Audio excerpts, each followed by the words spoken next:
இதுதாங்க நந்தியாவட்டை பூ. நாங்கள் சின்ன வயசில் இருக்கும்போது அதிகமாக யூஸ் பண்ண பூவும் இதுதான். இதில் மலர்ந்த பூ எல்லாமே மாலை கட்டி விநாயகருக்கு போடுவாங்க, சாமி கோயிலுக்கெல்லாம் கொடுப்பாங்க. இந்த மொட்டு பூவில் தான் கட்டி பழகிறதே ஆரம்பிப்பாங்க. பூ கட்டுறதெல்லாம் இதிலேருந்து ஸ்டார்ட் பண்ணுவாங்க.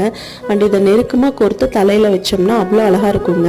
அப்போல்லாம் மல்லிகைப்பூ முல்லைப்பூவெல்லாம் அவ்வளோ அதிகமாக கிடைக்காது. நாங்கள் இந்த பூ தான் யூஸ் பண்ணிகிட்ருப்போம். இது என்னன்னு பார்த்தீங்கன்னா நாட்டு மாதுளை.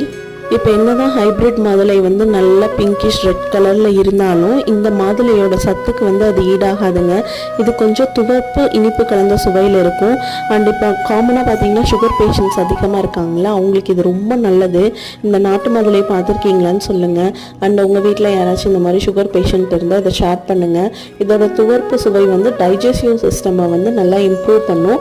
அதே சமயத்தில் ரத்த சோகை யாருக்காச்சும் இருந்ததுன்னா இது சாப்பிட்டாங்கன்னா ரொம்ப ரொம்ப நல்லது. இனிமேல் மாதுளை செடி வாங்குற மாதிரி இருந்ததுன்னா நீங்கள் நர்சரியில் நாட்டு மாதுளை வேணும்னு